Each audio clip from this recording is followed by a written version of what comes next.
This is May It Please the Internet, a podcast brought to you by Revision Legal, lawyers who represent businesses that make money online.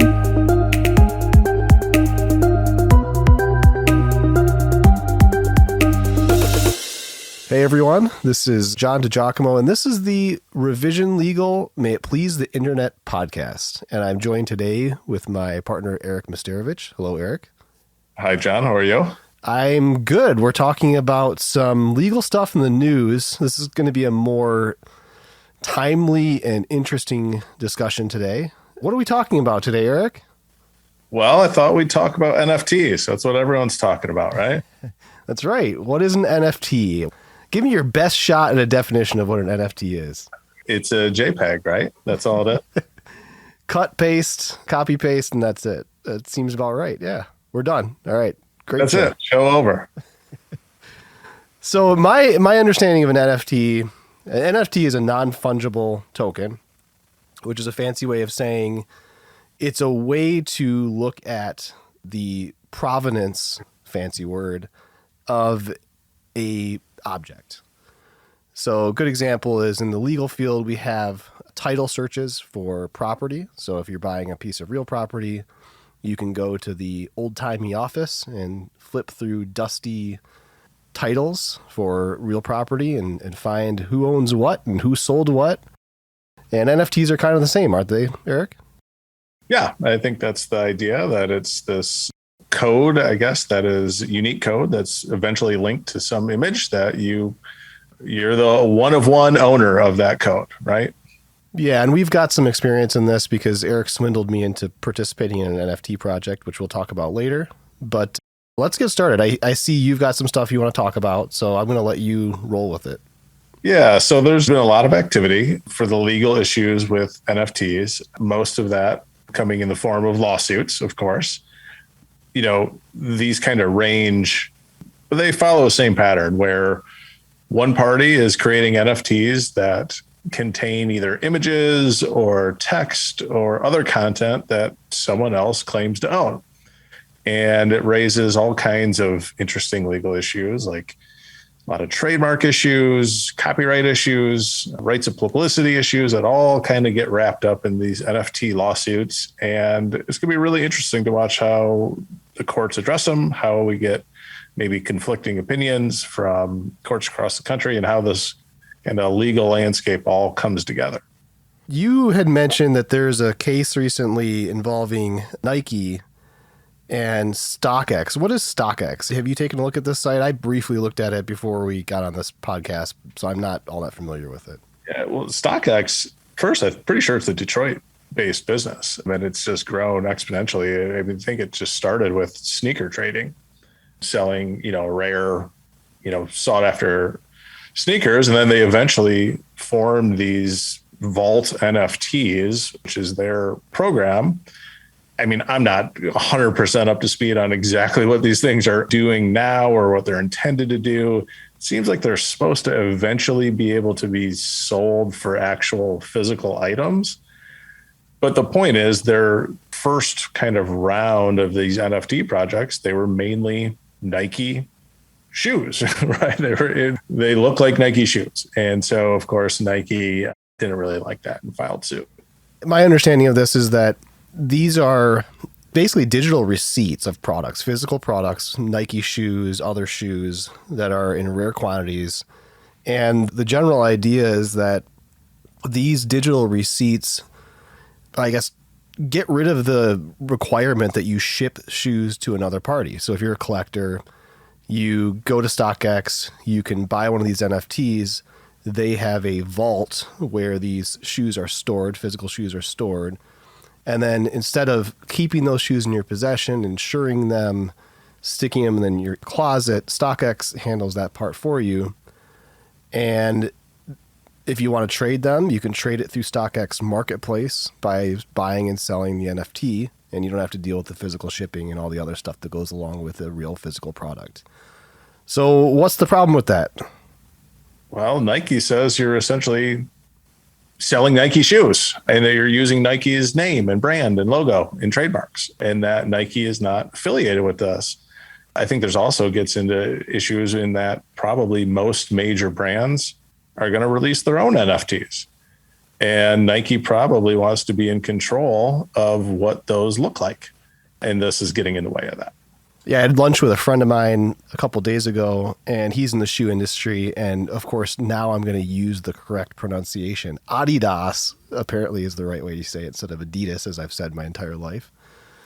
Is they've already done their own NFT project. So I think Nike's probably looking at this and saying, okay, we're going to run our own project. This is confusing to consumers. You guys got to stop. But it feels a little weird. It feels like, maybe there is an interesting legal issue here because, you're familiar with the idea that you go on eBay and you can sell a product by listing what it is. This feels pretty similar, right? Yeah, we get that question all the time. Like, if I have an e-commerce business and I'm reselling goods, what kind of trouble can I get into for using all of the name brands? And the answer is none in most instances, because you have to be able to explain the product. It's this first sale doctrine. There's more legal kind of dorkiness that comes to it. But the reality is, if I'm reselling a Ford truck or Nike shoes, there's only one way to describe that. And you're, of course, allowed to describe it that way and make it accurate. And then you're also allowed to resell products. That's not copyright infringement. That's not trademark infringement. And so this does fit into kind of a weird middle ground of these first sale doctrines. Like, how far do trademark rights extend? Nike makes shoes and all kinds of other things, but as far as I know, they're not involved in NFTs right now. So like, how far do those rights reach in order to be able to stop this kind of creative, business endeavor? Yeah, it'll be interesting to see how this one plays out. I remember one of the first cases that you and I appeared together in a federal court, and we had a case where we were in front of Judge Janet Neff, now retired, wonderful judge. And I had to make the argument that if I bought an Apple iPad and I sold it at a garage sale, it wasn't trademark infringement. And this feels a lot like this, but I'm sure that there is some level of StockX trading off of Nike in the sense that, when they list pictures and words and, branding on the page, there's a nice question of whether the line has been crossed from specifically describing the products that they're selling or actually creating an association with the company. And that's probably what this thing's going to come down to. Yeah. I mean, I think from Nike's viewpoint, I think there was 9 or 10 of these vault NFT coins, or however they termed it for StockX. It was a little strange, I thought, but I think like 8 of the 10 were Nikes. So, it kind of gets to this point of, well, that wasn't an accident, right? Like the Nike branding on this is part of what's going to make these things go. And they did that on purpose. They knew it, and that they relied on that goodwill associated with Nike to make some money on NFTs. And that's, I think, where it gets trickier. I remember I texted you this, but did you take a look at the Rally app, which allows you to buy collectibles in a similar way? Yeah, I did. Yeah, it's an interesting time. I mean, there's going to be more lawsuits on this kind of stuff. It's going to come up. I mean, there's really no way around it. I think people are going to be creative and try to make these things. You can make a quick buck, and people are going to try to do that and stay, hopefully use the proceeds of the NFTs to fund the lawsuits, which is exactly what the guy in the Nike suit is doing. He has actually now created a new series of NFTs where there's a image of a sneaker alongside documents from the lawsuit with Nike. So, I don't know where this stuff ends, but sure, the attorneys are happy to have the work. Yeah, I think the answer to this is Ken Griffey Jr., if you're out there and you're listening and your rookie card's being sold on Rally, hit me up. You know where I'm at. We got you. Give us a call. For sure. Well, that's like the other one that you pointed out to me a couple of weeks ago with the Hip Piece website. I mean, this one seemed blatantly wrong on a lot of levels. Can you tell everybody what that one was about? Yeah. So, it's 2 a.m. and my kid has woken me up, and I'm scrolling through Facebook and I see a post by an artist that you and I just kind of stumbled upon in Austin. Amazing guitarist. We saw her live. Her name's Jackie Venson. And she was complaining about this website, Hitpiece. And she said that they had created an NFT of her music and were selling it. And apparently the business model is that they create these NFTs of artists' music and they then, I guess, maybe offer royalties to the artists later.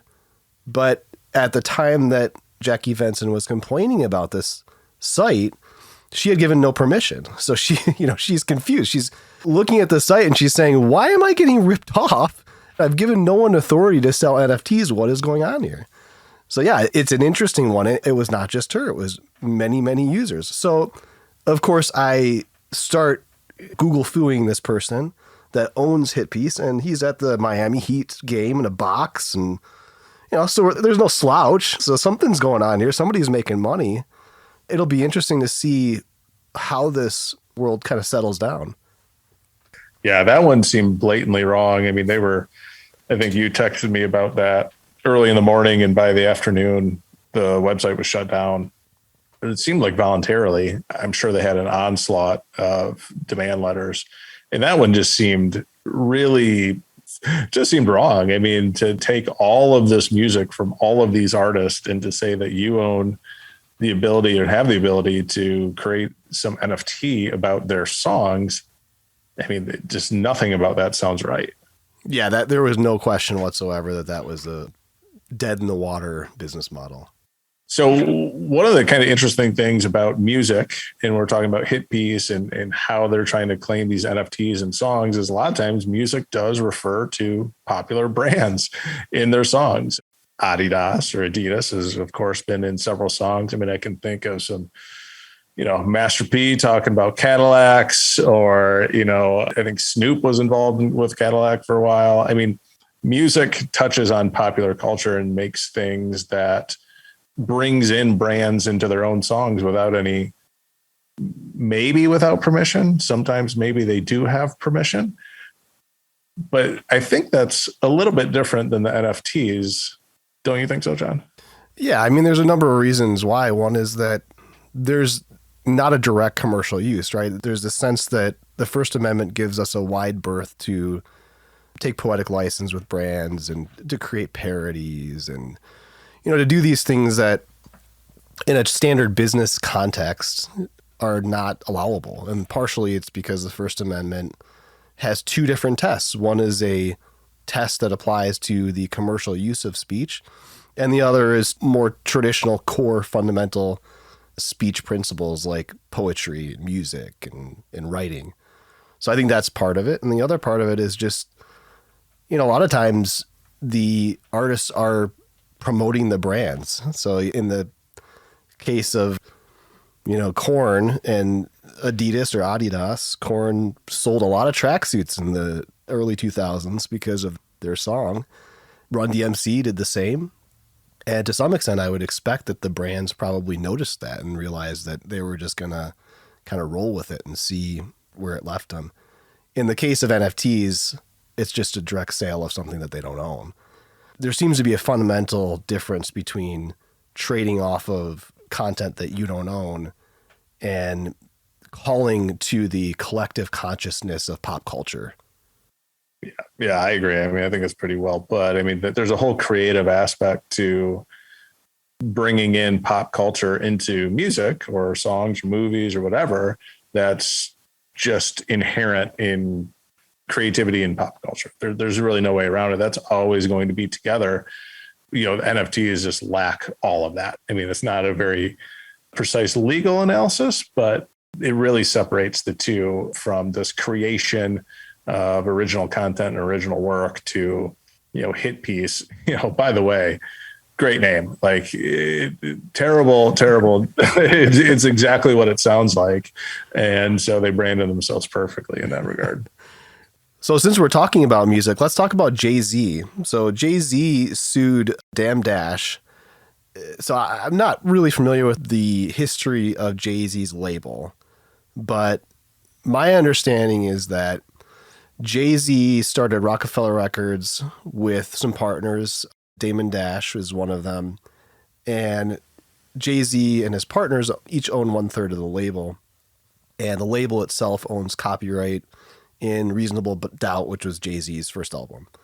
Apparently, Damon Dash decided that he was going to sell an NFT covering this album for the future royalties associated with this album. And he did. And so Jay-Z sued him. And now there's this big question over whether or not Jay-Z is right or whether Damon Dash is correct that he could sell the future royalties because he's a 1/3 owner. And this is a really interesting case because it is analytically complex because the record company owns the record and owns the royalties. It's not the individual owners. The individual owners have a right to those royalties as a result of being participants in that business entity. And then there's this other interesting thing where under copyright law, each co-owner of copyright rights has the right to exploit the work. The only restriction on that is an accounting to the other parties. So you have the full right to continue to sell the work independently of the others, as long as you provide an accounting of what's been sold and you contribute those amounts to anyone to who they're owed.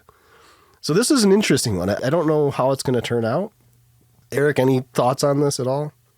This one confused me. I mean, I just don't really understand what an NFT even has to do with it. I mean, it seems like the article makes it seem like he is selling his right to royalties from this album. And I guess that's somehow embodied within the NFT that he created.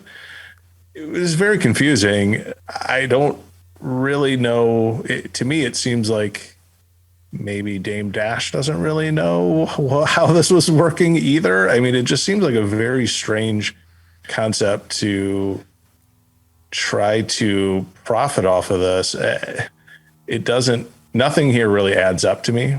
Also, like, what is the selling price of these things? This has got to be one of the most popular albums of all time, and you get a fair chunk of the revenue associated with it. I'm not following how this is all coming together. Yeah, one of my big concerns with NFTs is they tend to, well, maybe this is a concern about every collectible, right? I was talking with our trademark paralegal this week about this Beanie Baby documentary that's on HBO. It's really good. If you get a chance to watch it. It reminds me of NFTs. And one of the criticisms that I have with NFTs is they seem to be, in some sense, or in some cases, a bit of a pump and dump. And I wonder if the reason why this was characterized as an NFT is, one, hype is leading the buggy at this point, it's pulling the buggy along.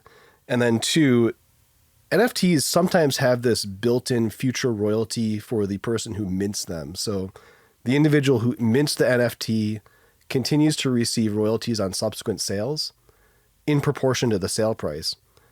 So let's say that Damon Dash sells the NFT for $100,000 and then the individual who buys it turns it around and sells it for $5 million. Damon Dash is going to reap the revenue increase as a result of that subsequent sale. Maybe he knows that. Maybe that's the play here. I don't know. But I agree. It's a weird one, and it'll be interesting to see how it plays out.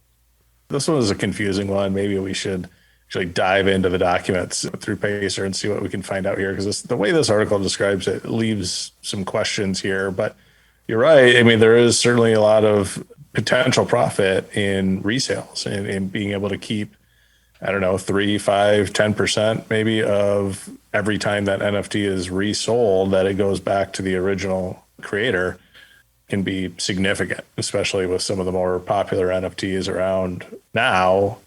That can really add up fast. Absolutely. And that's a great segue into our NFT experience. Can you tell me how I got roped into buying some ugly pictures of frogs? Speaking of pumping up the value of NFTs, we should talk about this. You're right. And try to get other people on board to make these things go. Well, so, we've been on the sidelines watching it. And at some point you get bored and you want to dip your toe in. And, we knew some guys that were domain brokers. And we used to do a lot of work in the domain space, which has fallen off a cliff since crypto came around. But we saw these domain brokers that we knew were very experienced in kind of identifying these speculative markets and intangible properties that can be worth a lot of money. And we know they were doing really well with NFTs. And then they decided to launch their own called Paradise Trippies. So I convinced you, let's take a run at it and buy a few and be part of the whole process and, join the Discord server and just see what it's all about and kind of firsthand look at the minting process, the kind of weird issues that come up with all of these copycats that come on board, paying outrageous gas fees for that are almost more than what the NFTs cost, and just kind of walk through that whole experience, hopefully as a way to stop being an attorney forever, but if nothing else, to just learn firsthand how this stuff works. Yeah, I think my ship has sailed. I do not have diamond hands, apparently. I bought and sold very quickly. So I bought these NFT, minted them. The experience was pretty good. Typically I'm really good with tech. This process was weird for me. And I think Eric, this is the first time you've had to walk me through something like I was a child. And I recall you explaining to me how to set up this particular wallet that we had to use. And the long story short was I ended up minting 3 of these things and sold 2 of them, made a relatively good profit, doubled my money, and still am holding 1. Do you still have yours? Yeah, I actually went back and bought 1 more. So I have 4, and I've been meaning to tell you, they just released the Cosmic Trippies.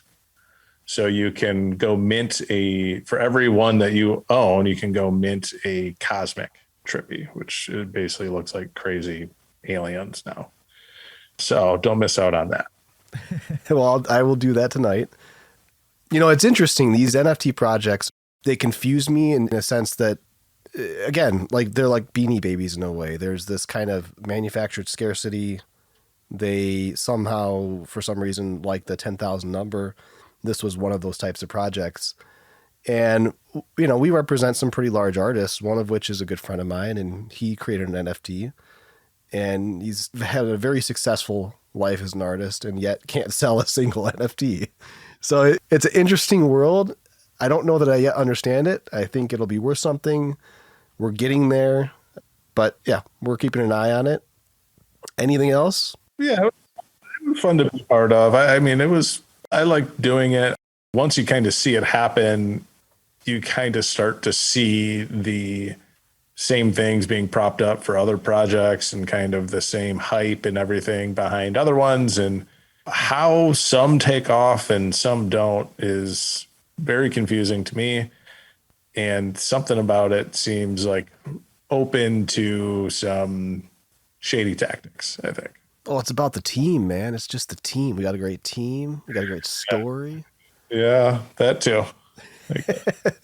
Well, that's all I got on NFTs. Eric, you got anything else?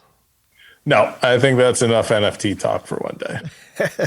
Well, thanks, everyone. Again, this was the Revision Legal Podcast. May it please the internet, and thank you for listening.